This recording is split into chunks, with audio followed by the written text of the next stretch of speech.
do you feel like what you're offering someone truly is going to change their life for the better? If it's the right person, you absolutely should understand that some people are not a good fit for your stuff, and you should tell them.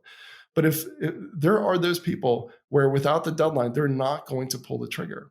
So if you truly believe in what it is that you're selling and the impact that it can have on their life, then by not having the deadline, I mean, the deadline isn't pushy. The deadline is what it's going to take for them to, you know, stop procrastinating. And what I've heard clients tell me is that, you know, not only has it improved their business, but they get their own clients coming back to them and saying, "I'm so glad that you had that deadline because I would not have pulled the trigger had it not been for that deadline. That's the extra push that I needed to join your program." What's going on, everybody? Welcome back to My Social Life. This is the podcast where you can hear the real stories behind the people on social media. I'm your host, Jacob Kelly. As always, today's podcast is powered by TrueFan. Before we get into today's conversation with Jack Bourne, there's a couple things that we need to go over first. If you enjoyed today's podcast, be sure to leave us a positive rating and review. Share this episode with a friend and subscribe to the show. Put up brand new interviews every single Monday and a brand new takeaways episodes, an audio exclusive where I sit down and break down those recent podcasts episode of the week every single Thursday. And now, without further ado, I'm very excited to present to you my conversation with Jack Bourne. What's going on, everybody? Welcome back to My Social Life. I'm your host, Jacob Kelly. As always, today's podcast is powered by TrueFan. And today on the podcast, we are joined by Deadline Funnel founder, Jack Bourne. Jack, welcome to the podcast. Great to be here. I'm excited to have you here. And where I want to start today, I want to go all the way back to the beginning. And correct me if I'm wrong, but you grew up in Miami, right? Yeah, I did. Since the age of 5. Yep. And so talking about, and I believe you went to, correct me if I'm wrong again, but I have it written down here. Was it Ransom Everglades High School? Wow, we are going way back in time. Yep, that's correct. And so bring me back to Ransom Everglades High School. Like, what were you like in high school? What did you want to be growing up? Oh my gosh. So I would say one of the things looking back that is a bit of a regret is that I didn't have a real sense of direction. I listen to podcasts sometimes where people talk about that they always knew that they were going to be an entrepreneur, that they started a business, as soon as they could walk and talk, and they were out knocking on doors and, doing all these things. And I wish that was my backstory, but it wasn't.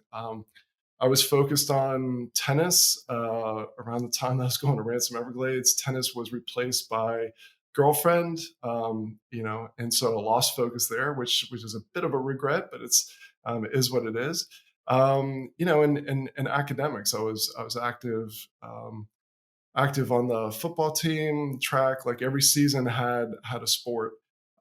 So yeah, I was really active, as you can imagine. So some days I would skip class, play hooky, and a friend of mine and I would, because Ransom Everglades, I should paint this picture. So the football field, one of the end zones backs up literally to Biscayne Bay, and so we would have to have two people in a canoe out in Biscayne Bay, because when the opposing team would kick a field goal, I guess it depended on what time of whether it was the first half or the second half, but there was a field goal where if it went through the field goal, if it went through the upper post, it went over the trees and into Biscayne Bay, and of course they had to fish it out of Biscayne Bay.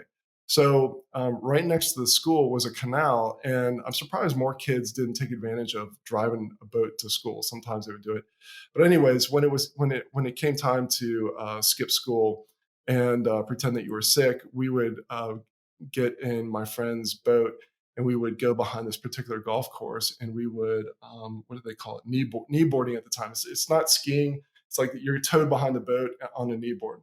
So that's a trip down memory lane that I haven't had in a while. So we would listen to Ziggy Marley and just have a day surfing behind the boat. That's awesome. And you had a brief period, I think it was 8th, 9th grade, where you got into programming for a little while.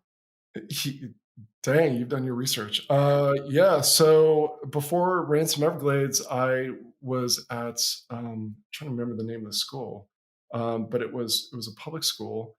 And anyway, so I was in a class and we had the Apple IIe. So this will date me. So imagine these huge floppy disks, and the memory on these computers. Your iPhone probably has a gazillion times more memory than these things. So you would push the thing in and turn down the notch, and then you'd program away.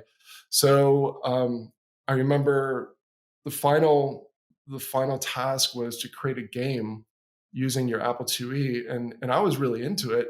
And so I started creating this game with graphics, and I'm in ninth grade, and I ran out of memory really quick. Like I was getting there, I had the opening credits and everything, and I had this tank moving around the screen, and ran out of memory. And so I took it to my teacher. I said, "Okay, here's what I've done, and I've run out of memory." She said, "I don't really know what to do."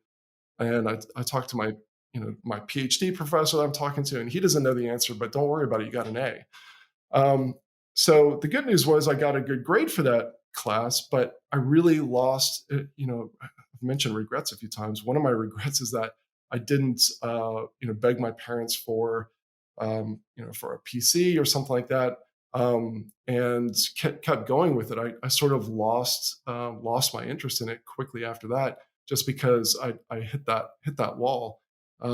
Yeah, so I just sometimes, I don't think about it often, but sometimes I wonder, okay, if I just really kept on that track, would I have ended up in Silicon Valley and started up something back when the dot com first burst onto the scene. So I don't know, but that was you're really taking me back in time. That's good. And I have one other question about growing up, and I'm curious if you could share the story about how when you used to work at your uncle's veterinary clinic, he taught you a lesson on communicating impact. Yeah, I'm trying to.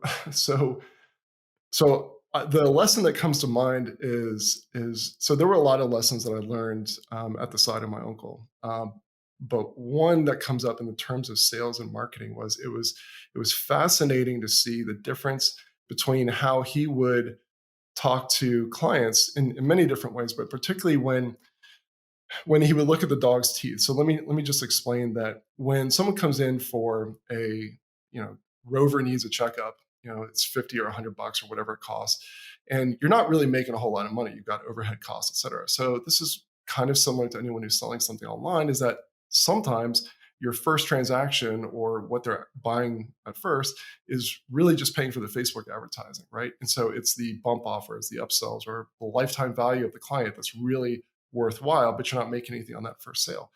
So my uncle owned the clinic. He had the payroll. He was the one whose butt was on the line when it came to making sure that all the checks went through, and he had a very successful practice.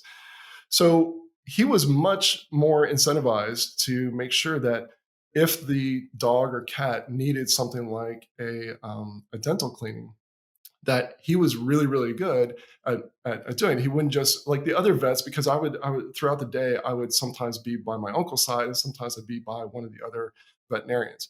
And so in this rotation, I noticed that there was a tremendous difference between the way that my uncle would describe this, and his close rate was probably in the above 90%. I mean, it was just, and after a few summers of watching him do this, I could have done the presentation for him, and it was just amazing.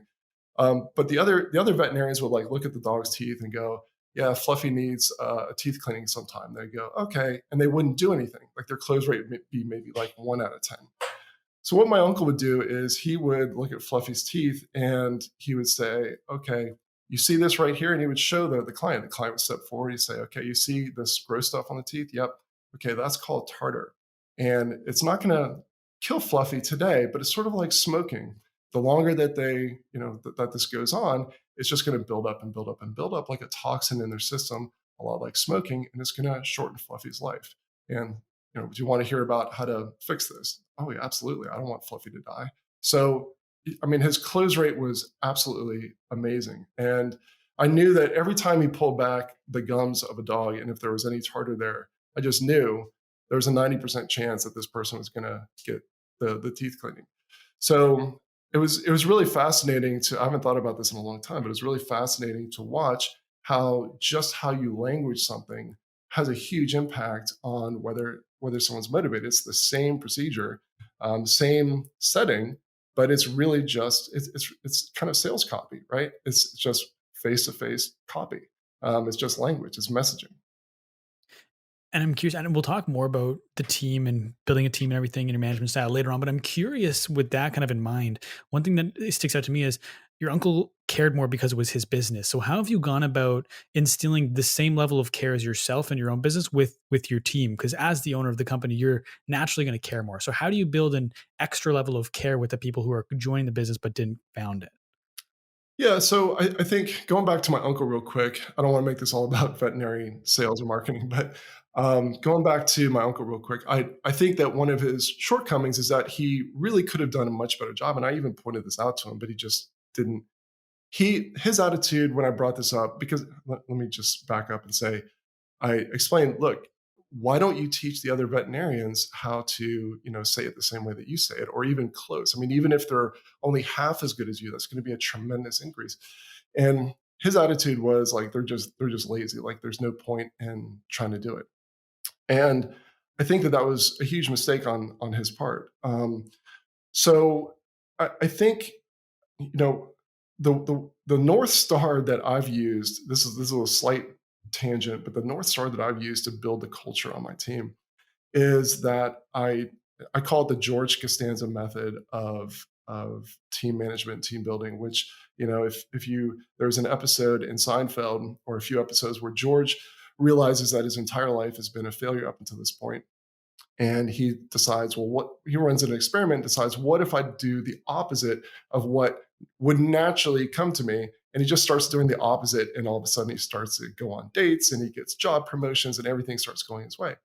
So, taking this back to how I manage my business, the opposite isn't what comes naturally to me. It's the opposite of what my bosses did to me at my last corporate job. And my last job was so awful. I mean, it was like Office Space, type of situation. And I always told myself, when I have a company, I'm going to do all of these things differently. I'm going to treat people with respect. I'm going to listen to what they have to say. Anyone at the table, whether it's their first day or whether they're, C-suite, everyone's going to have an opinion. When I ask for someone, put something out to the group, I want people to see through demonstration that you can shoot down an idea, you can criticize an idea, you can raise questions, and there's no negative consequences for that. Everyone, great ideas can come from anywhere. And so it's just thinking. Now it comes naturally, but the whole idea was think about everything that I hated about my last corporate job and just do the opposite. And that's as simple as that sounds. That has been really successful for me. Um, but I think a lot of it comes down to communication with your team and really focusing on corporate culture. For example, one of the things that I mentioned in a lot of the podcasts that I've been on, in terms of talking about our software platform, is and I mentioned that this is something that I tell my team over and over to the point that they're probably annoyed that I keep bringing it up, but I keep mentioning that no one, absolutely no one, wakes up in the morning and says, "I hope I encounter some offer where I can sign up for yet another software platform and pay monthly or annually," right? And every time I say this, the person I'm talking to, in this case, gives like this knowing nod. Like, everyone knows that. Like, no one wants to pay monthly or annually for yet another piece of software. And yet we have a successful, growing business of very happy clients. And the reason is because I understand, and I help my team understand, and keep reminding my team that our job is to help them get from where they are in the business to where they want to be. It just happens that our software is that delivery mechanism. Okay. And there's other delivery mechanisms. Some of them we're in the process of developing. Some delivery mechanisms other people have that are partners of ours. But at the end of the day, it's not about teaching them how to use our software. It's really about helping them go from where they are to where they want to be. So, how does that show up in what we do? Well, one way is that another common experience that a lot of people can relate to is that if you go to a software company and go on their live chat, first of all, let's start with that. So typically live chat means that there is a live chat bot, but as soon as you type in your message, it says we typically respond in one day. Well, that's a pain in the ass. So we actually put a lot of time and attention into actually being there to answer questions. But even beyond that, as soon as you mention, oh, I'm trying to connect your software with XYZ software, immediately the answer is, well, you're going to have to talk to them because we're here to teach you about our stuff. As soon as you mention some other company, you got to talk to them. So we take the opposite track. We say, look, to the extent that we can, we try to answer their questions. There's a lot of little hidden gotchas or things that our clients might not know about the software that they're using. And so if we can help them get past that obstacle or that sticking point, even though it's not technically about our software platform, it's helping them achieve their overall goal. So, you know, that seems like something so simple, but um, making sure that the team understands why we're here. And then the other thing is sharing the big wins. So I'm really, really big on collecting case studies and testimonials. I'm a huge, huge believer in proof, and I believe that you can't have enough of it or enough varieties of it. And there's certain methods of collecting that proof that I think are really, really important. But when I get a testimonial from clients, which happens pretty often, I take a screenshot, and the first place that I post it is in our Slack channel, and I tell my team, I just want to share with you guys that you guys are changing people's lives. And I just want to remind you why we're here. And you guys are doing an amazing job. And if it's specific to a new feature, let's say I will specifically name the people that I know were responsible for various aspects of that. So it's constantly reminding them, it's not about this code release that you just did.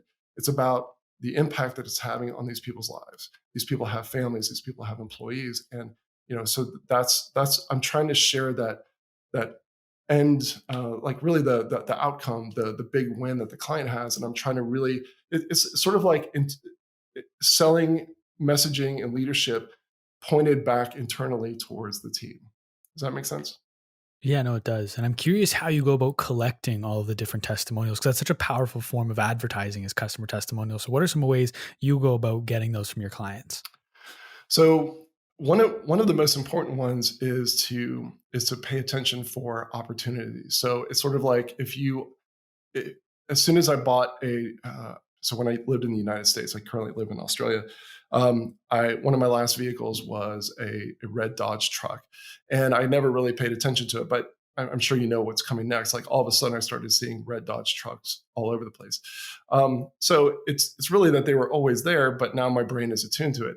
So in the same way, step one is to attune yourself to wanting to see those opportunities for developing a testimonial. I think one of the key differentiators between the way that I do things and the way that other people do things is that when a testimonial comes in, I look at it as the opening to a conversation rather than just taking a screenshot of that testimonial. So, as an example, let's say someone says, "Hey, by the way, I just want to tell you guys I'm loving your stuff and I've doubled my conversion rate." Now, most people would take a screenshot of that and put that on their website, okay, in case closed. What I want to do is I want to reach out to them and see if I can have a longer conversation. Hey, I'd love to hear your story. Could we interview you? Could we find out about your situation? And then what I've found is that so I'm big into storytelling and marketing, and so that's one of the reasons why I shared off screen. Before the call, I shared that list of fiction titles. So um, so in trying to I actually originally over engineered it a few times. Like I tried to give them 5 or 6 different things to think about before we started the interview. And what ended up happening was it really killed the authenticity because I tried to basically teach them like the story arc before we got turned on the camera. And so then I realized, okay, well, if I had to get one element of this story that normally doesn't come through, what would that be? And so I thought back to the testimonials that we were getting, and most testimonials fall into the category of just jumping to the end where it's, you guys are amazing. Like, you guys are amazing because blah, blah, blah. And what's missing from that story is the before, the pain, the struggle. And so what I do, this is the secret sauce now. So what I do is I tell people before we start the call, I say, listen, we'll get into the part about how Deadline Funnel changed your life, but I really want to make sure that we don't skip past the struggles that you had before. So because other people are going to have that same struggle that you're having. They're going to be able to relate to that. So don't jump right to the part where we're talking about deadline funnel. Let's talk about the situation you were in and where you were in your business and other things that you had tried. You know, put it in your own words. Don't try to, build a story that didn't exist. But let's spend some time talking about the pain and frustration and struggles that you had, and then we can talk about what happened after you found deadline funnel. And that has been really, really successful because that one little idea, people can have that one idea in their head and then still have a conversation where they are actually in the moment and going back in time in their mind's eye and reliving the story and being able to tell it authentically from their soul. I really like that. And I want to jump back. You mentioned the Costanza method. And I kind of want to dive into that a little bit more. When you mentioned how where that comes from is doing the opposite of what you learned at your last corporate job. And your last corporate job, I'm not mistaken, was a startup that was originally a client when you were a financial advisor, right? And then you went from the financial advisor to the startup. Yeah. Yeah. And I've also heard you say how you in corporate America was kind of a match made in hell is a quote I have written down here. Did you know that when you were a financial advisor and you thought that maybe by going from financial advisor to startup, you'd be able to kind of rejuvenate and find a love for corporate America? Or did you find it after joining the startup itself? Yeah. So I did work in the financial services industry. So I worked for Merrill Lynch in Ponte Vedra, Florida, for about 3 years. And the quick story behind that is that I hit all of. So there's a training program that you go through, and so what they do is that if you meet certain criteria, if you hit the goals, then they give you bonuses, which kind of they they overcompensate you, so as you're building your book of business. But then what happens is you get out and there's a big financial cliff unless you're able to buy into someone else's book of business or get be under someone's wing. So I didn't have that. The other issue was that the real problem, the reason why I left Merrill Lynch is because at the time I had been consuming a lot of marketing information from the likes of Perry Marshall and Dan Kennedy. And so I had all of these ideas of direct response advertising and marketing. I really wanted to try this. This is back in 98, 99. So the internet was really just becoming a thing. And I had these ideas, but I didn't have the courage to go out on my own at this time. But if you know anything about the financial services industry, anyone who's worked there will tell you, especially if you work for something like Merrill Lynch, they do not let you just put whatever advertising that you want out there. They're super, super restrictive. So I had all of these ideas about how to, like, I wanted to grow my book of business. I had ideas about how to do it, but I wasn't able to use those tools. So when an opportunity came around to join a startup, I thought, okay, this will be my opportunity. This sounds great. So I did that. Left. It was a healthcare staffing agency in Jacksonville, and it really just was not a good fit. So yeah, for a lot of reasons. And I remember this was shortly before 9/11. I remember reading an article on anyways, it was an article online. It said like 6 ways to know if you should start your own business, and one was like you just don't get along with your bosses, and you don't. I think the article described it as you don't play well with others. The fact is that I do play well with others. I don't play well with others who don't listen. And so yeah, things came to a head after about a year, and my boss and I both decided at the same time it was time for me to exit stage left. So Mhm. it was. I remember calling up my wife and saying, I just quit my job, and she's super supportive. We didn't have any kids at the time. Now I've got two beautiful daughters. So it was the right time to jump out the window and metaphorically and to try to build the plane before you hit the ground.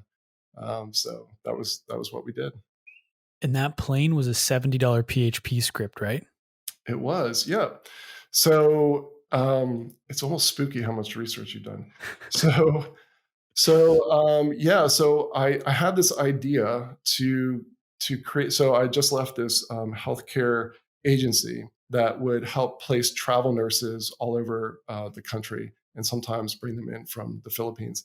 And so my thought was, well, what if there was sort of, I described it as an eBay for nursing, so that there were two sides of this equation, and there were the travel agencies or possibly even hospitals, and then the nurses. And my website was the meeting ground, sort of a job board for the nurses and the healthcare providers. And so I didn't really have much in the way of programming skills.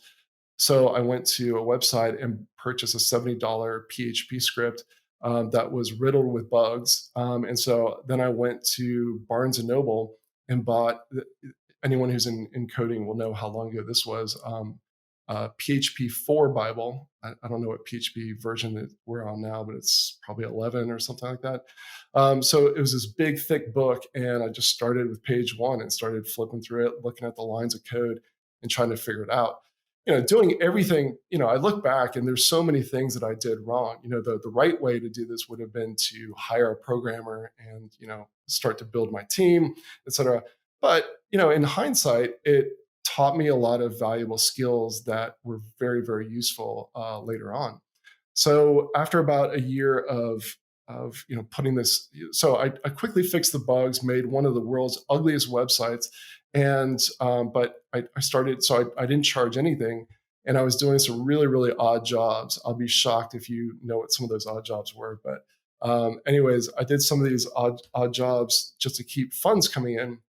And our expenses were super, super low. My wife had started her own business at the time, and so we had some money coming in. But after about 9 months of just providing this online matchmaking service for free, my wife came to me and said, "Babe, it's time to fish or cut bait. Let's see what happens with this." And I said, "You know what? You're right." And so one of the smartest things that I did was, rather than pricing it what I felt comfortable pricing it at, I made a calculation. It was a guess, but it was an educated guess of how many clients I would get. And I didn't want to make half the money that I would need to stay employed. I wanted to be all or nothing. Like, either wanted this thing to crash and burn and fine, I tried entrepreneurship, maybe I'll try again one day, or I wanted it to succeed. So I just worked backwards from that number, which was a ridiculously low number.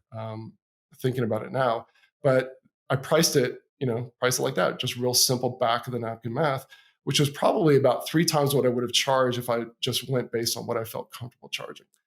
And then I ended up doing what now is commonly known as a product launch, but I didn't have any roadmap for this, but this was my first introduction to the power of a deadline, because when I first came out with this, I think one client raised their hand and said, "Yeah, I'm on board." I sent a series of other emails, and I was petrified, because I was like, this thing has completely failed. I've done this for 9 months. I've wasted all this time, but I'm going to charge forward this, and a deadline's a deadline. So I sent the last few emails, and in 24 hours, I think something like $22,000 came flooding in, because it was the deadline. And what I didn't realize at the time is that a lot of the people who were using our site were the employees, and they didn't have the corporate credit card. And it was that deadline that made them realize, okay, I've got to go ask the manager for the corporate card so that I can keep using this. So yeah, that was my first introduction to the power of the deadline. I didn't immediately then create Deadline Funnel. That came years later. But when I think back, that was one of the first times that I realized, wow, people procrastinate until the very last moment. Mm-hmm. And I believe you charge $350 a month for that business, right? Mm-hmm.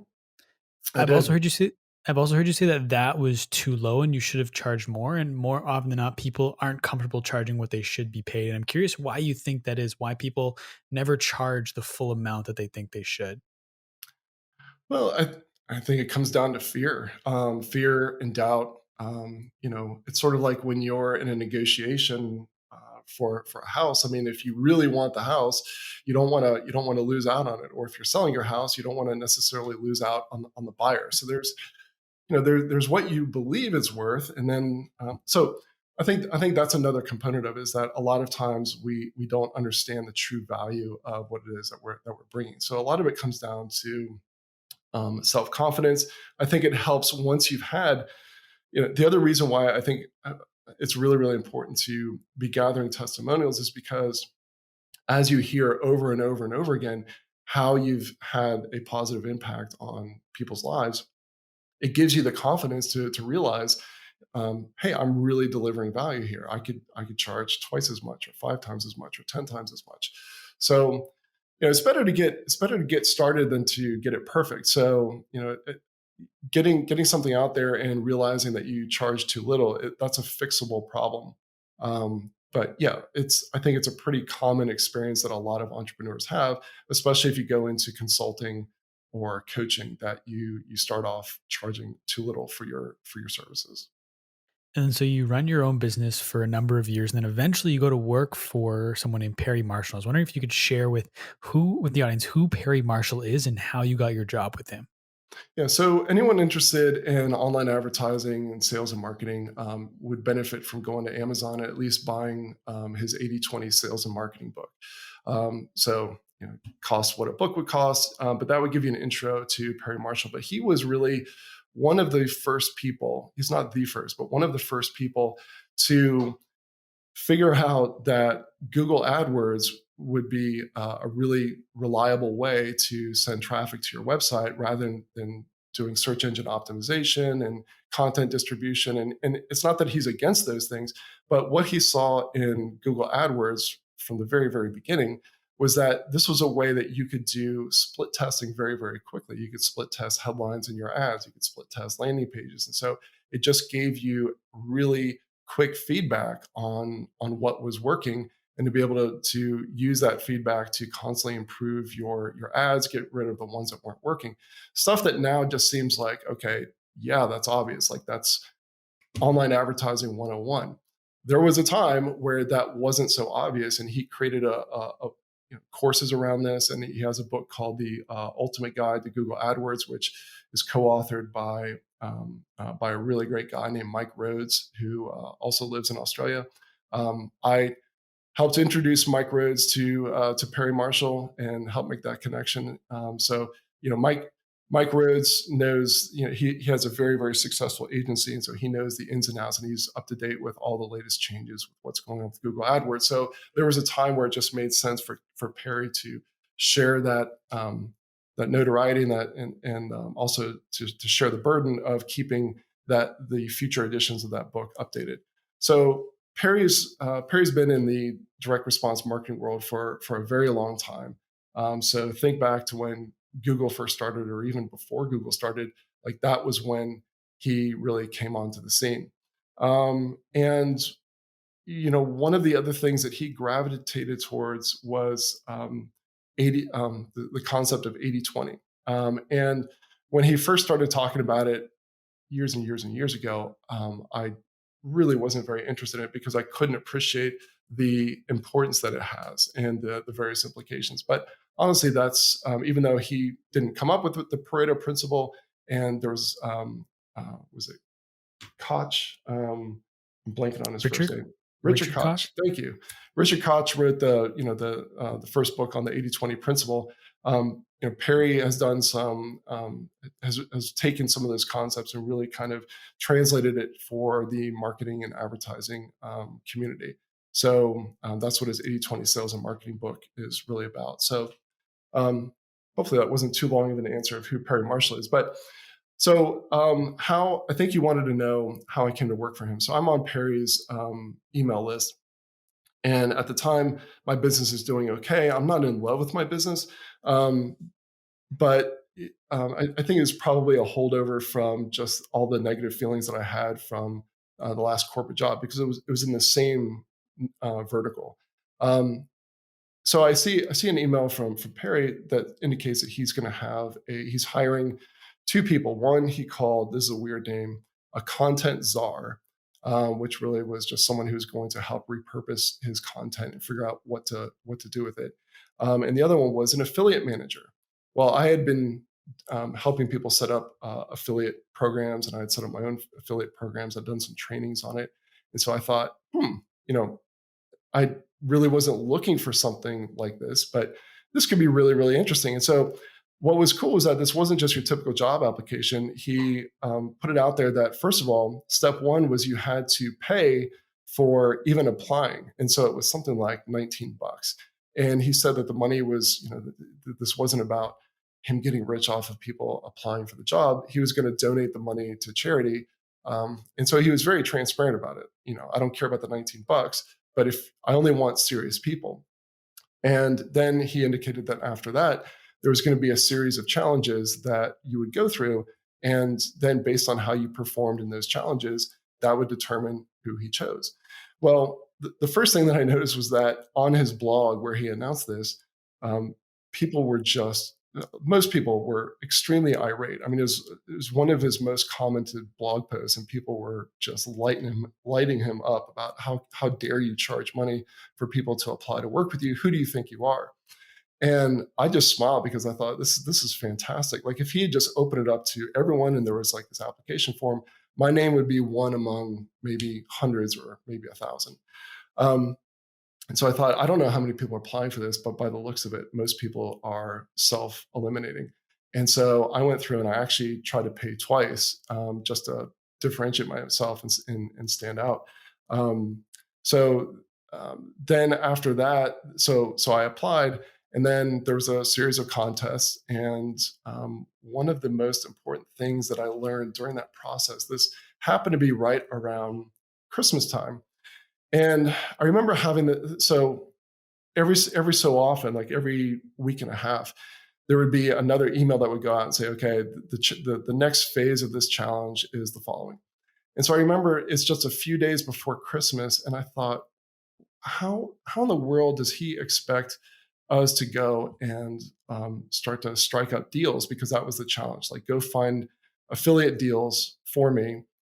Here's a list of people that I already have relationships with that you can't contact, but go find new deals that I currently don't have, and then send them to my team, and then we'll evaluate you on the next round if you make it through to the next round. And I thought, it is 5 days before Christmas. How the hell am I going to be able to start to strike up affiliate deals? And I was almost like the thought occurred to me, like the first reaction was like, this is impossible. I'm going to give up. But then the question popped in my head, which was one that I've held on to ever since then, was, okay, well, but if I had to, how would I do it? And so just by asking that one simple question completely changed my frame on how I was looking at the problem. And all of a sudden, my mind started to bring up answers to that question. Oh, I could contact this person. I'm on this person's list. I could try to reach out to this person. I don't know if these things are going to work, but these are the things that I could do. And at the same time, in the back of my mind, I thought, just like the first stage of this, if other people coast 5 days before Christmas, this might help me stand out even more. And so I put my heart and soul into it and ended up winning. And after I was chosen as the affiliate manager, I quickly graduated. Like, he realized that my talents would be wasted if I was just an affiliate manager. So I really became his marketing manager. And so I thought it was going to be a 6-month gig because I really was interested in being an entrepreneur. And I was very clear with Perry up front, look, you're not hiring your typical employee. In fact, I don't really want to be an employee. Here's the reasons why I wanted to do this. I want to network. I want to learn from you. Like, I want to, be inside a successful online training business, coaching business, et cetera, and to meet the people that you know. And I'm doing this for a short period of time for these reasons, because at heart, I'm an entrepreneur. And he was cool with that. And I thought it was going to be 6 months. It ended up being 6 years because, Perry and I just got along really, really well. And there were a lot of interesting challenges to overcome. And so after those 6 years, you start to get the entrepreneurial bug comes back. And I know you launched a couple businesses while you were still with Perry, one being Survey Funnel AW Pro Tools, which I believe was acquired in 2016. Mm-hmm. And then in there too, you also decide to start Deadline Funnel. And I'm curious, and I actually correct me wrong, but I believe the kind of the impetus of Deadline Funnel came when you were trying to find a way to add a deadline to something you're doing with Perry. So it was a problem you found when you were with Perry that ultimately led to you starting Deadline Funnel? Yeah. So you're correct. So as I started getting that entrepreneurial itch, again, probably about 3 years into working with Perry, And so I just started, spreading my wings and sort of stretching my legs a little bit in the entrepreneurial world. Still working with Perry, being transparent about what I was doing, and we always had a very open relationship, and so he was fine with that as long as it didn't impact what I was doing with him. And so I started up several SaaS companies. Some of the ones that you mentioned, I'd say it wasn't the first thing that I did, but probably the most interesting one that I did when I started getting this itch was AW Pro Tools. Which, just the quick version of that, was that Aweber was one of the first software as a service platforms out there to help email marketers automate their emails. So it was back then they focused on calling it autoresponders. And so for a while, Aweber was really the only game in town. It wasn't long before other companies came along, and so you've got Infusionsoft and ActiveCampaign, and now you've got just dozens and dozens, and it's just more every month. So Aweber fell behind in their feature set, and I came along and thought, well, what if I could build a software tool that would basically power up Aweber so that someone wouldn't have to leave Aweber to go to Infusionsoft or something else, and it would give them almost all of the same marketing automations and segmentation that you could have with Infusionsoft. And hey, if this works, maybe Aweber one day will purchase this company. It was later purchased. It wasn't purchased by Aweber, and we could talk about that or not. But I ended up, so the deadline funnel thing. You're correct. It was both for my own businesses, because by now I had started growing my own email list and have my own businesses, but also for Perry stuff. That I'm a student of psychology and marketing, and so one of the first books that I was introduced to was Influence by Cialdini. It was actually, I was writing an email about this just yesterday, but it was actually the textbook for my junior year social psychology class way back in 1993. And that was my first introduction to this whole new world of how the brain actually works versus how, most people think that it works. And so one of the key levers that you can use for influence is scarcity or urgency or deadlines. And the problem, though, okay, so combine that with the fact that, again, this concept I'm about to describe seems so obvious and commonplace now, but there was a time where it was not obvious, and that is the idea that generating leads and developing a relationship through email, and then using that relationship to develop know, like, and trust, and eventually win someone over from stranger to client, lead nurturing, was going to be more effective than just sending people directly to your sales page, because back then you could buy traffic for 5-10 cents a click. So why would you want to waste time sending people through a long email sequence? That's a lot of work. Well, Perry was a big believer in follow-up emails and building your email list, and that's what he did, and that's what he preached. So we wanted to use, so Perry's already using automated emails. I believe in it too. And I wanted to build in deadlines, but the caveat was Perry's an ethical guy. I'm an ethical guy. I didn't want to say something in the emails that was going to be bullshit. And at the time, there were plenty of free countdown timer scripts that you could slap on your website that would count down to 0 and then they would start over. And that just wasn't going to cut it. So I thought, well, why couldn't you set something up? He was using Infusionsoft. Why couldn't you set something up so that when someone enters as a lead in Infusionsoft, that the software understands when they started, so therefore that's when their deadline is. And so then, even though it's automated, that it is real. It is real for that person. And I just assumed, surely someone has figured this out. I'll just go and search for it. I searched and found nothing. And so I decided, okay, well, I'll create it. And so I created it really initially without the intention that it was going to be used by anyone other than myself and possibly Perry. But then I decided, hey, why don't I make this available? Other people might have this same issue as well. So that was really the birth of Deadline Funnel. And so Deadline Funnel today, is it still solving that problem? Is it solving additional problems, or it's still kind of focused on just that one core issue?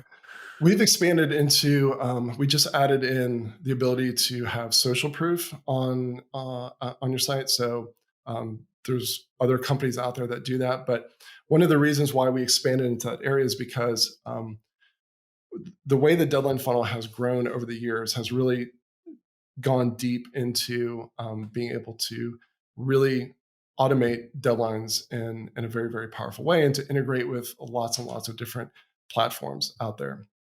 So, in the process of doing that, one of the things that we did was so we've integrated with the email platforms. We've also integrated with a lot of checkout page platforms so that inside of Deadline Funnel, even though the intention is not to make it a replacement for something like Google Analytics, we have reporting on how many sales you've made through this particular marketing funnel. So then my team came to me and said, well, we've already got these integrations. Why wouldn't we also build in the ability to use these integrations to show when someone signed up for something or when someone purchased something? So it just seemed like a logical next step. And we're taking that way further into some other areas very soon. But anyways, I would say a few months ago, this feature that we launched is called Portal, and it's a part of the software platform. So we're still very much, I mean, just based on the name, we're still very much known as the folks who increase sales conversions through the use of automated but authentic deadlines. But we've added on this feature that we think is going to be really, really powerful because we're taking it beyond social proof. And so with the automated deadlines, so just kind of to help myself and the person listening to Yeah. understand. So if I were to enter the sequence today and it's a 24-hour countdown, it'll start 23 hours, 59 minutes, 59 seconds. And then you enter 2 days later, it'll start the 24-hour countdown for you uniquely when you enter, but it'll already be advanced through the past the deadline because I entered the sequence sooner, right? Is that kind of how it works? Yeah, I would describe it like this. Each person gets assigned their own unique deadline based on, it could be based on when you join. Like you might be a completely new subscriber to my email list. You sign up for a webinar or you download a report, whatever. So you might be a new lead. But another very, very common use for this would be that you're already in my system. You open my emails quite often, and the automated system has moved you. The email platform behind the scenes has moved you into a specific sequence. Maybe it's because you clicked on something. Maybe it's because you have a certain score. But whatever trigger moved you into this specific sequence, that's behind the scenes. The email platform is talking to Deadline Funnel and saying, hey, Jacob just joined. So 5 days from now at midnight is his deadline. But that deadline is specific to you. And there might be 50 other people who have that same deadline, but the next day there might be another 50 people who have their deadline that's set differently. So it's not always necessarily based on, just like as you described it, 24 hours. So, you joined at 11 a.m. So 11 a.m. tomorrow is a deadline. One of the more common ones that people use in our system is midnight 5 days in the future. I'm just using 5 as an example.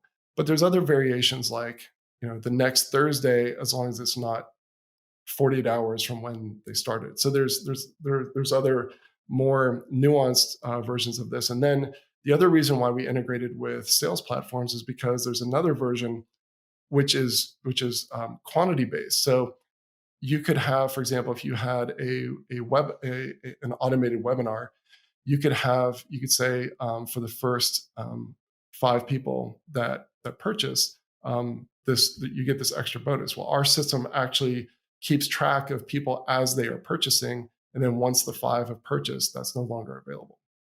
What is it about the perfect persuasion window that gets people to buy? Like, why does that deadline add so much urgency?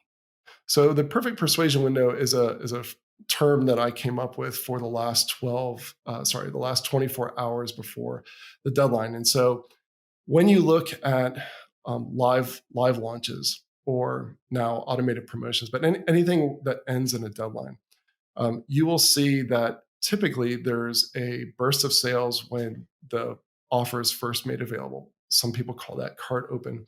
Things die off a little bit or slow down a little bit. But then the biggest day of sales is the last day before the deadline. And so I call that the perfect persuasion window because in terms of metrics where you're looking at revenue per hour, revenue per email, or revenue per click. Your all the stats that you want going up and to the right are going up and to the right. So the reason why that happens there's a lot of reasons, but I mean, fundamentally, it comes down to procrastination. And so there's a lot of people who are going through your messaging, your marketing funnels, who are leaning into your offer. They're interested, they're clicking on things, they're watching videos, they're reading blog posts, they're reading emails, but there's just there's just procrastination. It's more comfortable not taking action than taking action. I mean, and certainly there are people who instantly raise their hand and say, "I'm in. This is exactly what I was looking for." Um, the hell yes people. But then there's an even bigger slice of the pie, which are the hell no's. Like, it's just like, this isn't for me, or not now, whatever. But there's that critical extra slice of people that most people are not getting, which is everyone who is interested. They're attending the webinars, reading emails, clicking the links, watching the videos, but they're just not pulling the trigger. And it's the deadline that gets them over that hump, gets them off the fence.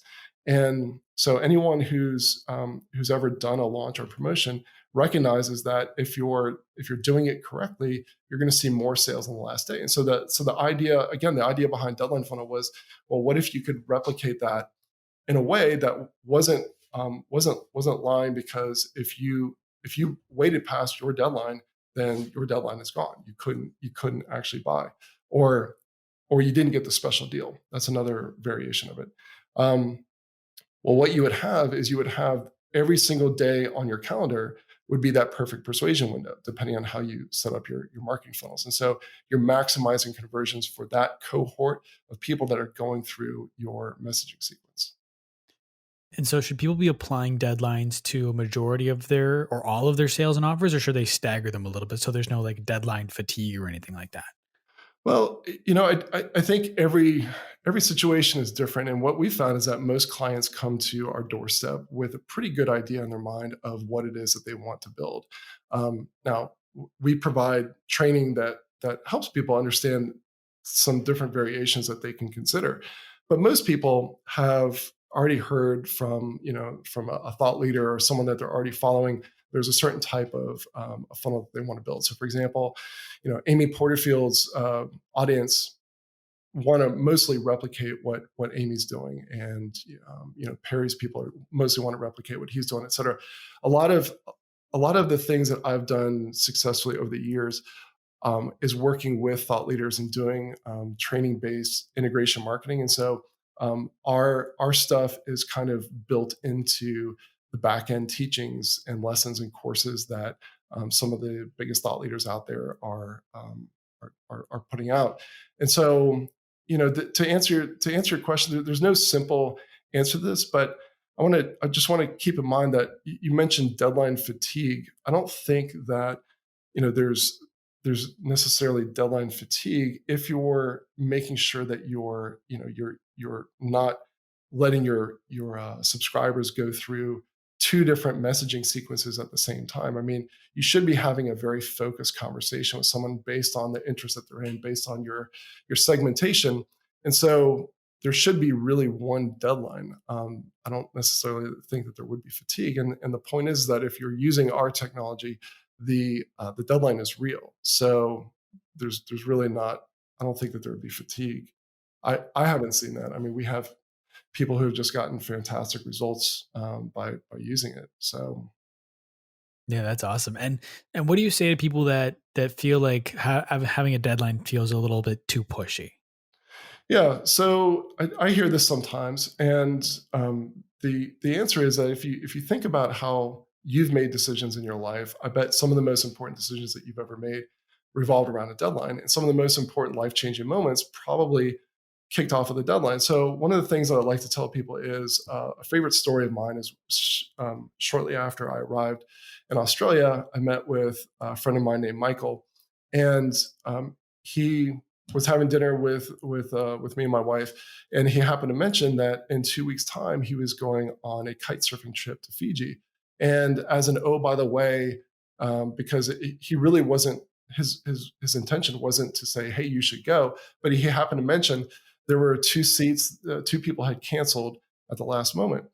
And my wife perked up and said, "Are those seats still available?"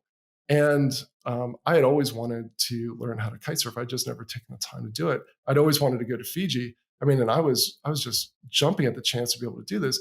But it wasn't, "Hey, I want to go, but 2 weeks from now isn't really convenient for me. Can we go in 2 months?" It's like, no, this is when we're going. So if you can get there and you pay your money, you're on the trip.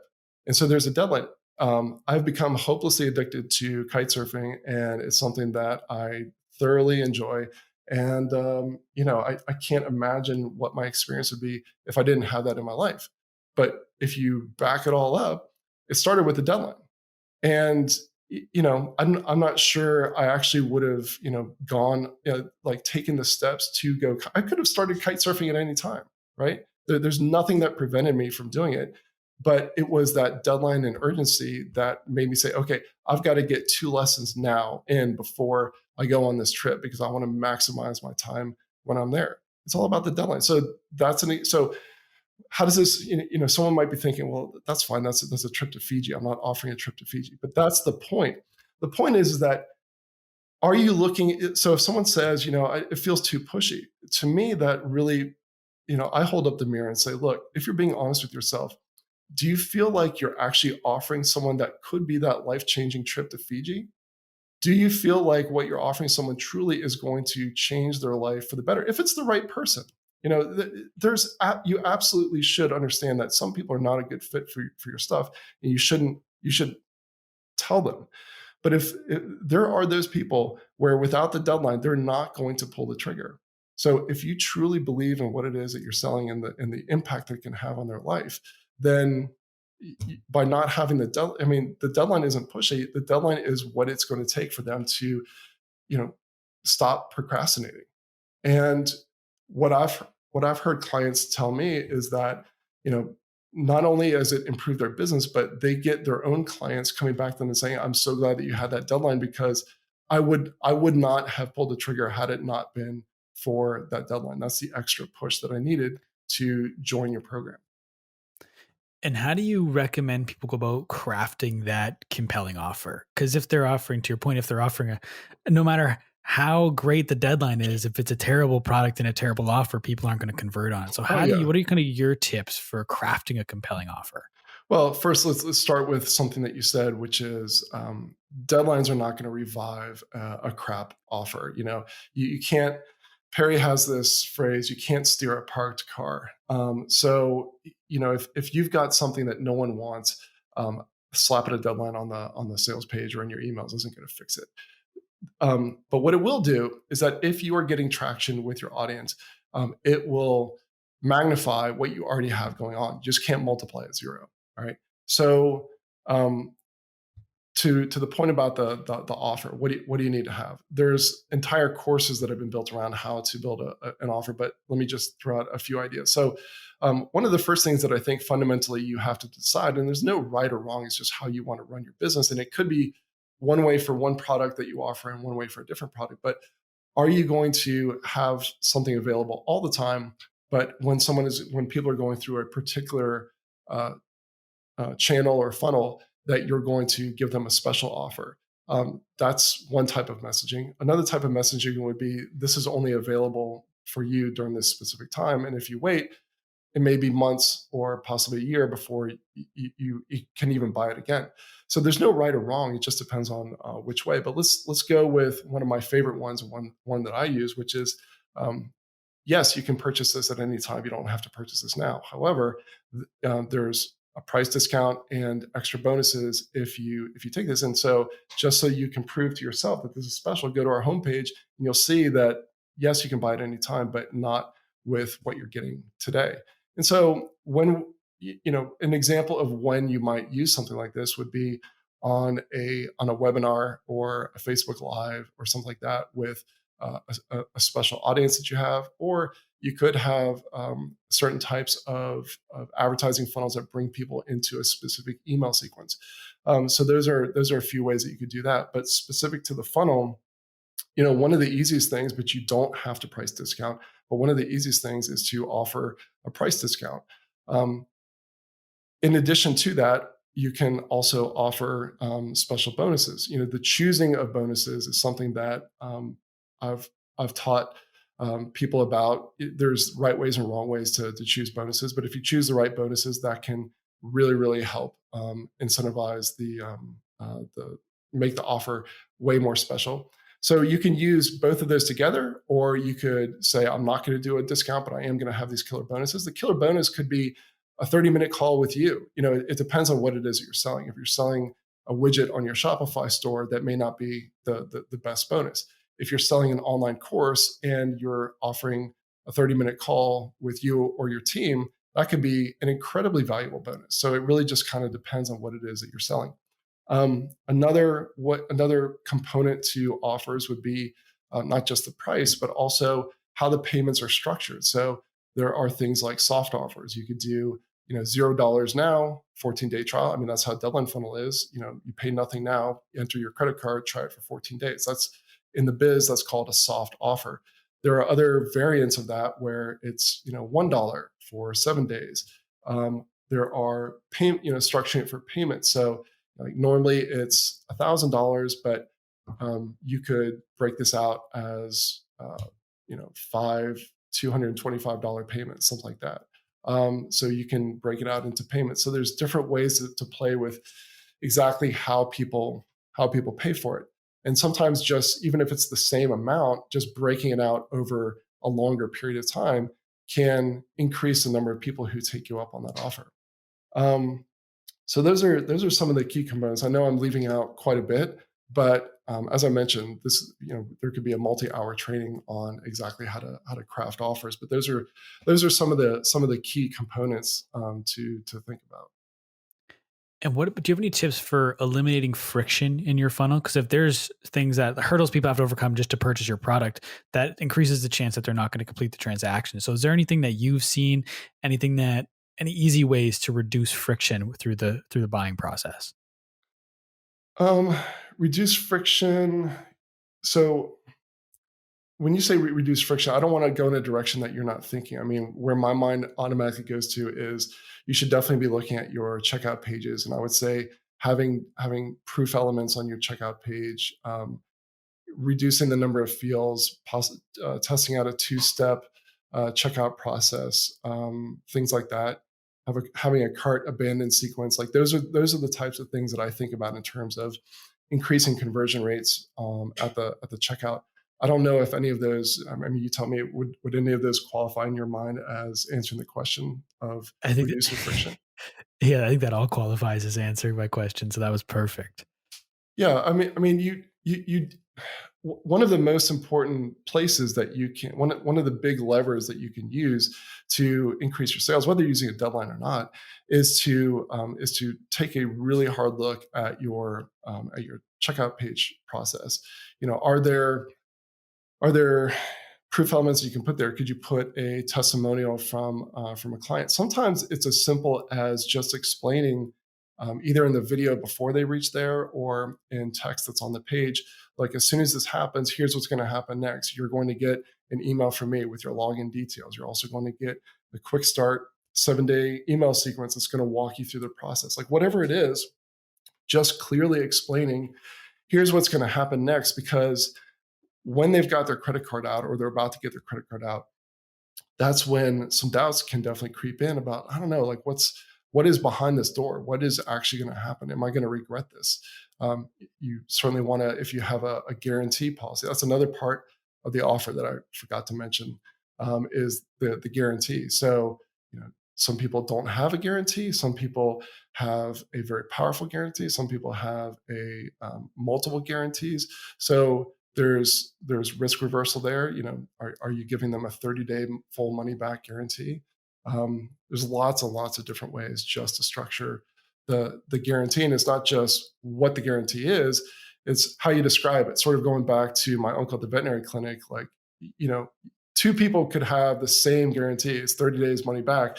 One person describes it in a way where you feel like, wow, I can't lose. And the other person describes it, you don't even hear it, just because everyone talks about 30 days money back satisfaction guarantee. Like, you almost don't even hear those words anymore.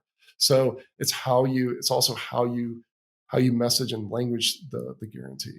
And if we jump back to when you're talking about that trip to Fiji, there was that deadline. I mean, there's no other way to describe that deadline than an authentic deadline. So what are some ways that we can make sure that these funnels and these deadlines are authentic?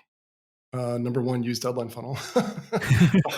but so if it's an so first of all, how do you make sure that they're authentic?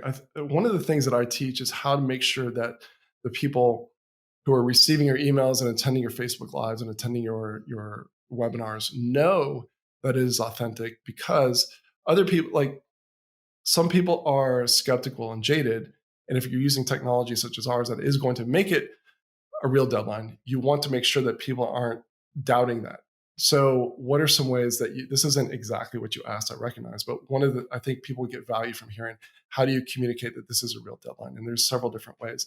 One of them is, if you're doing, this would work in a live launch situation or an evergreen funnel. You can have, and I would highly recommend you have either a fast action deadline or an early bird deadline, something before the final deadline. And what that does is that communicates, it's the concept of show don't tell. It communicates very clearly these deadlines are real. Because if you've got a fast action bonus and people miss out on it, they're going to see, okay, that's no longer there. This is real. This is not play. So this last deadline, this is the real deal. Another way that you can do it is, number one. So this comes down to enforcing your deadline. So when people miss the deadline, they're going to have my dog ate my homework and my alarm didn't go off type of excuses.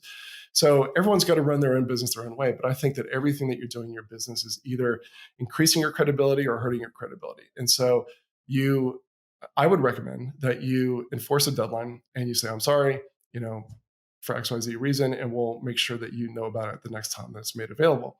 And try to handle that customer with care and kindness, but a firm no. Take a screenshot of that. Of course, remove the client's name and email and personal details, but use that as in your email marketing. Say, look, just in case, I want to make sure that you understand this is in fact a real deadline. Here's the last time that this happened. Last time that we made this available, people and a few people that had missed the deadline requested it, and here's what we told them. And so you see proof that you are in fact enforcing your deadline. So it's a very, very clear way to demonstrate. So kind of going back to what I was talking about building proof much earlier in the conversation, I think that there's a lot of different proof elements that people overlook, and this is one of them. So it's not just proof that clients have used your stuff and it works. There's lots of different areas where, anytime that you make a claim in your messaging at all, there's probably a way for you to prove it and back it up. If I could just take it, I know we're going off on a tangent here, but I did a demonstration. So one of the things that we tout is the ability for Deadline Funnel to track people, across different devices, because you certainly don't want someone who signed up from their home office for your 5-day promotion, but then on the last day they happen to be standing in line at Starbucks back, pre-COVID, wherever they happen to be, and they're on their device and they're reading the email and they go, oh, that's right, I gotta take action on this. So they click through and they see a different deadline. You don't want that to happen. So Deadline Funnel solves that. Well, it's one thing for me to say that. It's one thing, and some people might even hear lots of other clients, and we have that in our testimonials. But I went a step further. The last time, this was years ago, but when I flew from the US to Australia, I thought, what a cool demonstration this would be if I film this. So I'm in the Jacksonville, Florida airport. I start myself as a new prospect in an active campaign sequence that's 5 days long, get on the plane, go to Australia. 2 days later, I'm still semi-recovered from jet lag. I go with my daughter to the nearest Apple store. We buy an iPad. I unwrap it, hit the button that pulls all my stuff over from iCloud, but it's a new device, new country, everything's new. There's no reason why Deadline Funnel should be able to track me and know how many days are left on my deadline. But sure enough, I open up the email and boom, it's got the correct countdown. And so that's a powerful demonstration that, had you not seen that, you might have thought, well, but does it really work in all these different situations? So it just seemed like a great opportunity to demonstrate, look, not many of your clients are going to fly to another country, open up another iPad, and read your emails. But if they do, it's going to work even in that situation.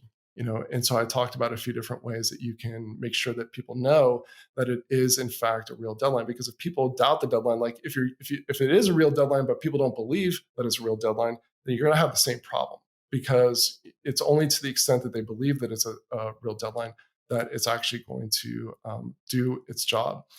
um, but yeah, I don't know how to answer that, beyond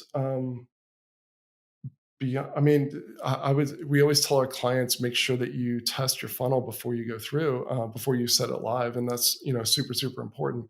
But besides using the right technology, if you use the right technology, then it's going to be real, even though it's automated. But speaking of communicating that deadline to your clients, I've heard before other interviews you've done, you send multiple emails on that last day. Like you definitely communicate the fact that that deadline is coming up. And I was just curious about kind of the ideology of sending multiple emails in a day, because I feel like some people are afraid to even send 2 emails in a week, but you're perfectly comfortable sending multiple in a day. So can you kind of walk me through where that comfort level comes from?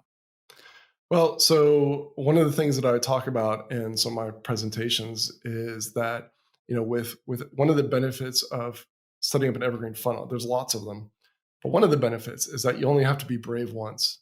So once you set up your email sequence and you muster up the courage to set up those 3 emails on the last day, then you can forget about it and move on with the rest of your work. But enjoy the benefits of that one smart decision.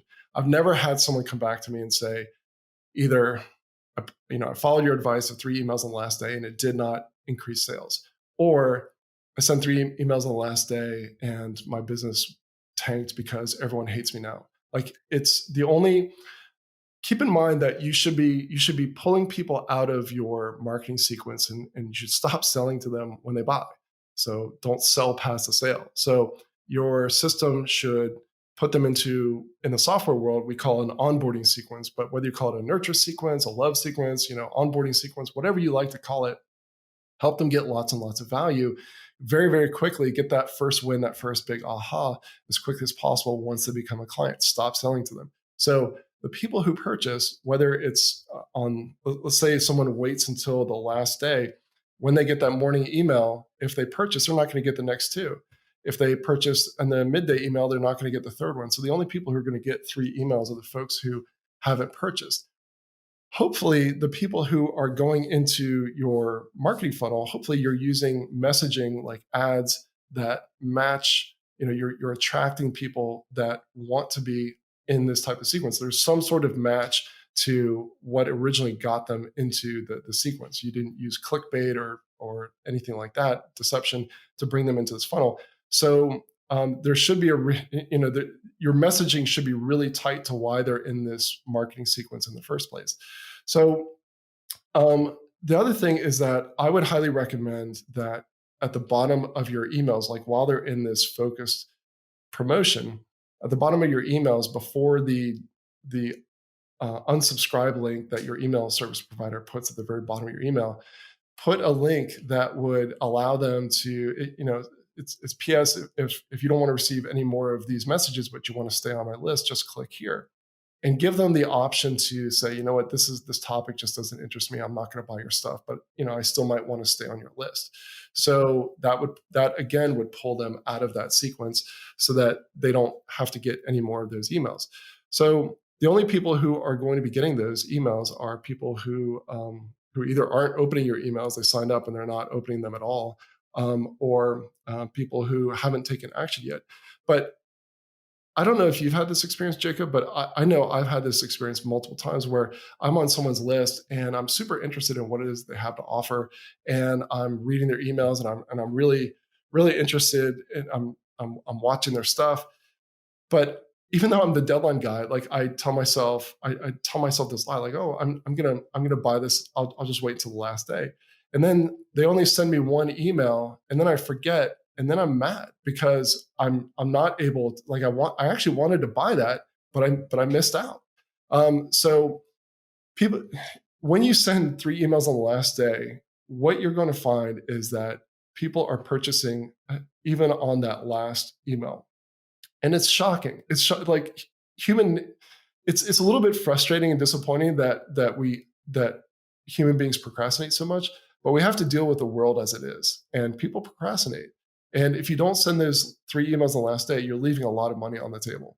So I would recommend that you try it, and let me know if it doesn't work for you. You would be, whoever tells me would be the first to tell me that it doesn't work.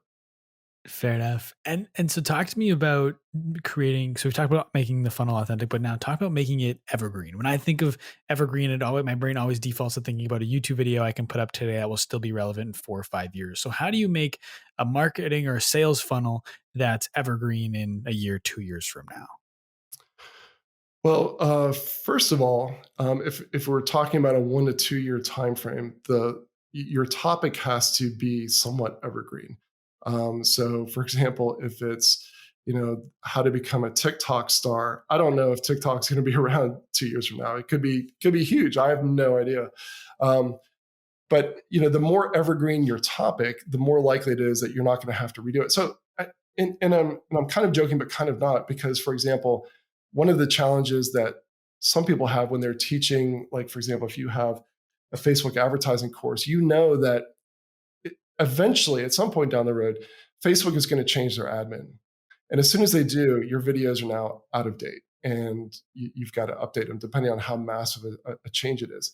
So that's one component of it. But I think really what you're speaking to is on the marketing side. So on the marketing side, I mean, the most important thing is that you're doing lead generation, and then you're bringing them into an email list, and then you're having that sequential conversation with them, as we've talked about.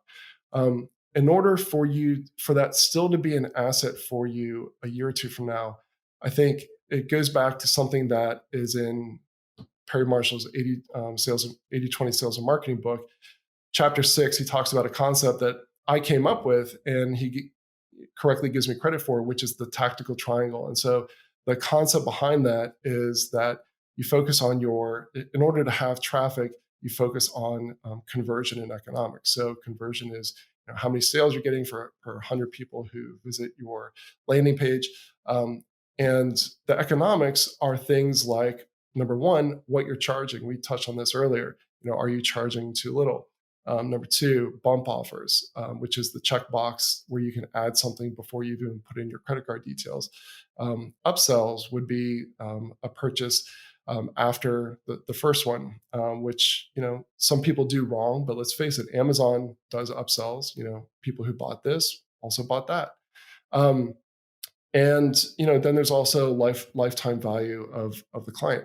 So in order for your evergreen funnel to still be working for you a year or two later, one of the most important things, I think, is that your conversion, your economics are dialed in. Because when your conversion economics are dialed in, then that gives you the profit margins to be able to afford a Facebook consultant to be able to change out Facebook ads. It gives you the ability to experiment with and reach additional audiences that you couldn't reach. It gives you the ability to hire people who are testing out ads on YouTube and Google and those sorts of things. And so the ability because banner blindness is a real thing. So advertising campaigns on Facebook, on YouTube, on Google, those things go cold after a while. They run their course, but that doesn't mean that what's behind the scenes, the thing that you're selling that changes people's lives, that doesn't mean that has run its course necessarily. It means that you constantly, either you or someone on your team needs to constantly be coming up with new hooks and new angles, new stories, new ads, new creatives to be using on Facebook, YouTube, Instagram. And so either you're going to do that, or you're going to hire someone to do that. So it's a lot easier to hire someone to do that when the funnel itself is dialed in and the conversion, the economics are there. And so then it's sort of like one of the most important books that I've read is the Flywheel Concept by Jim Collins. It's called Turning the Flywheel. It's a really, really short book that anyone can grab on Amazon. And so it's really, really simple to understand, but it takes some thinking to think about how it applies to your business. But Jeff Bezos credits this concept to a lot of Amazon's early growth. But everything is either a self, like there's feedback loops in our business all over the place. And so things are either spiraling down or spiraling up. And so the example that I was just giving was a situation where if you make smart choices and you've got your conversions dialed in, your economics dialed in, a smart entrepreneur will hire um, uh, A grade, it's not A grade, A players to be able to develop those Facebook ads and YouTube creatives and those sorts of things, even email copywriters to be able to give those things to test out new creatives, test out new messaging, and so you don't the way that you have that evergreen funnel continue to work for you as an asset in your business is to use what's working, the revenue and the profits that are generated from that, and reinvest it back in the split testing and the creatives. And that way, you're not the one necessarily doing that, unless that happens to be your area of genius. If you just happen to be a Facebook marketing expert by trade, by skill set, and no one's better than you that you can hire, then okay, maybe you need to be the one doing the Facebook ads. But for most of us, that means hiring someone who's really, really good at what they do. You mentioned split testing there, and within the evergreen funnel, how often should you be going back and updating it and testing different, whether it be different subject lines or different content within that evergreen funnel? Because the benefit is to be able to set it and forget it. But if you're setting and forgetting it, then you're not adding to it, you're not improving it. So what's kind of the balance of creating this funnel, setting it, letting it run versus constantly looking for ways to tweak and improve it? So I kind of disagree. I kind of disagree with the premise that the idea is to make it set it and forget it. The the evergreen concept isn't really necessarily set it and forget it. It's that you're bringing in clients, leads and clients every single day of the year. And it also, by the way, does not mean that I'm against launches. Launches have their place, but if you're only doing launches in your business, you're going to reach a point where you're just maxed out and you can't grow any further.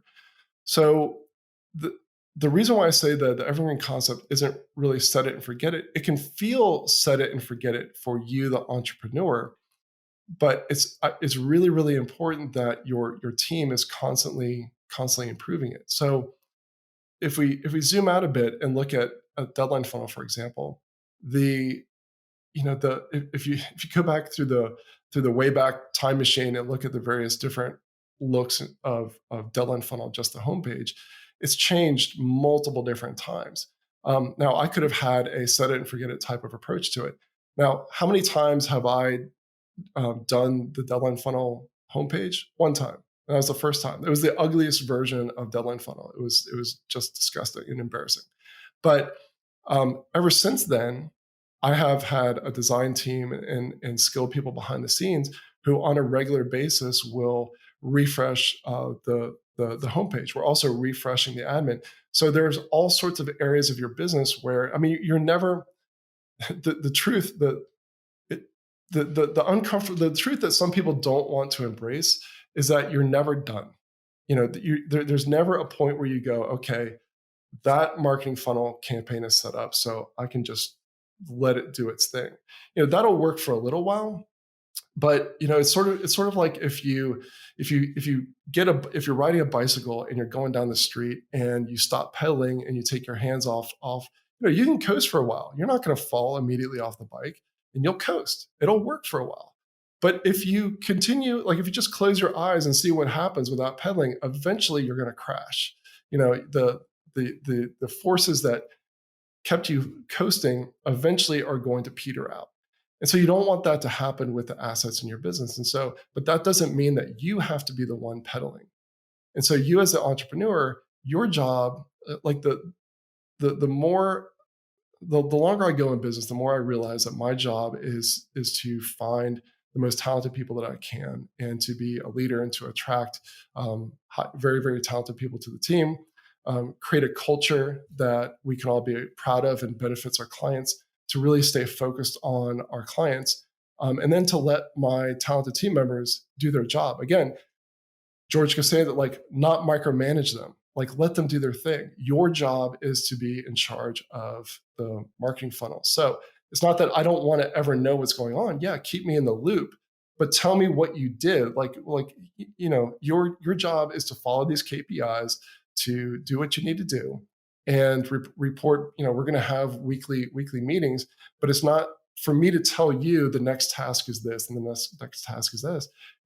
I've hired you because you're good at what you do. This is your role. This is your job. So have the freedom to do what you want to do. I'm not going to micromanage you. I'm curious with kind of the idea of you're never fully done. How do you kind of handle that as an entrepreneur, like in terms of work-life balance? How do you handle when you know when to kind of step away from work for the day, when you know that no matter how much work you put in a day, there's always going to be more work to do?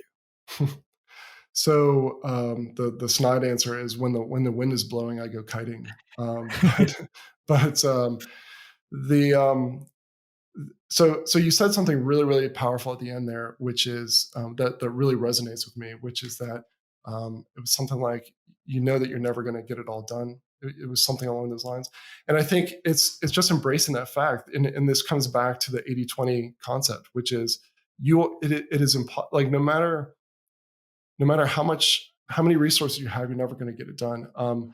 I know that you recently had a guest who worked for Noah Kagan, and I had the opportunity to meet and hang out with Noah Kagan a few times.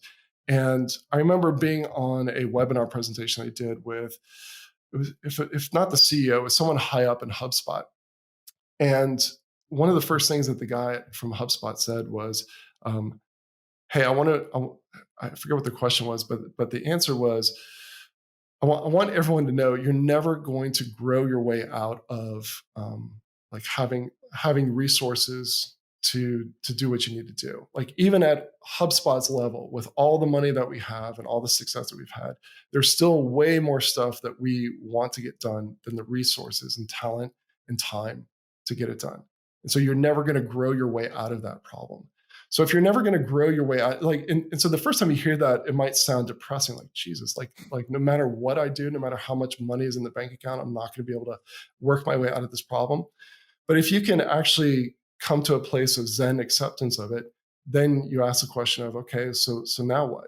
Well, so now what is you focus on the key things that are important and you don't worry about the rest. And that really comes down to the 80-20 principle. I mean, you just get okay with the fact that not everything can get done, but the beauty is not everything has an equal amount of impact on your business. Not everything has an equal amount of impact on your kids' lives or your relationship with your spouse or your sanity. And so, there are things. I mean, if you could take a look at, in terms of work-life balance, I make sure some of the best ideas that I've gotten come from not being in front of the computer. And so there's a certain amount of guilt that some people feel, not being busy.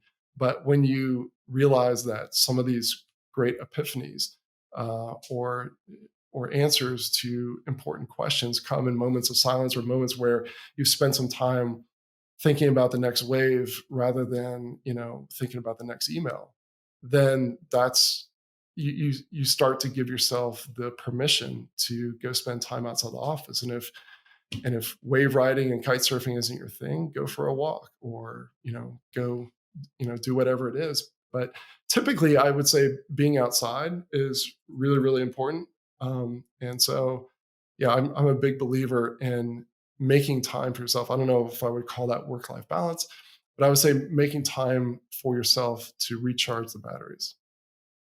How do you determine what to prioritize in a day? Because you could. I was going to ask if it's all from a business perspective. Is it just looking at the data and figuring out what leads to the best results? But when you look from a personal life, like you mentioned, figuring out what's best for your sanity, there's no statistic that's going to tell you what percentage you should be at work, what percentage you shouldn't be.